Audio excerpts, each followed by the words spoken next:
శాసనసభ్యులు వస్తున్నారు అన్న మేము ఎమ్మెల్యేలు అయినా కానీ మా ఎంబడి ఉన్న వాళ్ళకి ఏం చేయలేకపోతున్నాం, వాళ్ళకు ఉద్యోగం ఇవ్వలేకపోతున్నాం, ఉపాధి కల్పించలేకపోతున్నాం అని అన్ని రాజకీయ పార్టీలకు సంబంధించిన ప్రజాప్రతినిధులు వస్తున్నారు.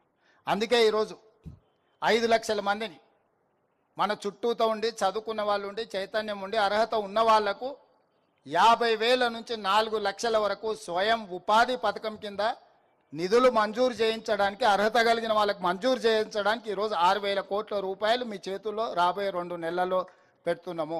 సంక్షేమానికి సమాధి, అభివృద్ధికి అడ్రస్ గల్లెంతు, ప్రజలకు ఇచ్చిన గ్యారంటీలకు గోరిగట్టి పార్టీ కార్యకర్తలకు మాత్రం పప్పు బెల్లాల్లాగా ఏదో వీళ్ళు అబ్బసొత్తు అన్నట్టు 6,000 కోట్లు పంచిపెడతారట.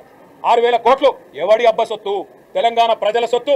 కార్యకర్తలకు ఇస్తాం, కాకరకాయలకు ఇస్తాం అంటే చూస్తా ఊరుకోవడానికి ఈ రాష్ట్ర ప్రజలు సిద్ధంగా లేరు. ముందు ఇచ్చిన మాట నిలబెట్టుకోండి. 6 గ్యారంటీలు 100 రోజులు అనేదైతే డైలాగులు ఊకదంపుడు ఉపన్యాసాలు ఇచ్చినారో అది నిలబెట్టుకోండి. కార్యకర్తలకు 6,000 కోట్లు పప్పు బెల్లాల్లాగా పంచిపెడతామంటే అది యువ వికాసం కాదు, కాంగ్రెస్ వికాసం అవుతుంది, తెలంగాణ వినాశనం అవుతుంది. అందుకే బుద్ధి తెచ్చుకోండి.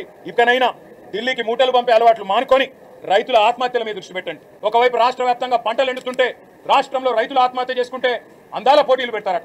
అది కూడా సిగ్గు లేకుండా బడ్జెట్లో చెప్తా ఉన్నారు. మే నెలలో అందాల పోటీలు పెడతాం. ఎవరిని ఉద్ధరించడానికి? మీ ప్రభుత్వం అందమేమన్నా ఉన్నదా? చక్కగా ఉన్నదా? మీ ప్రభుత్వ నిర్వహణ చక్కగా ఉందా? రాష్ట్రంలో ఒక్క వర్గమన్నా ఆనందంగా ఉన్నదా? ఆటో వాళ్ళు ఆనందంగా ఉన్నారా? రైతులు ఆనందంగా ఉన్నారా? పెద్ద మనుషులు ఆనందంగా ఉన్నారా? మహిళలు ఆనందంగా ఉన్నారా? ఎవరు ఆనందంగా ఉన్నారా?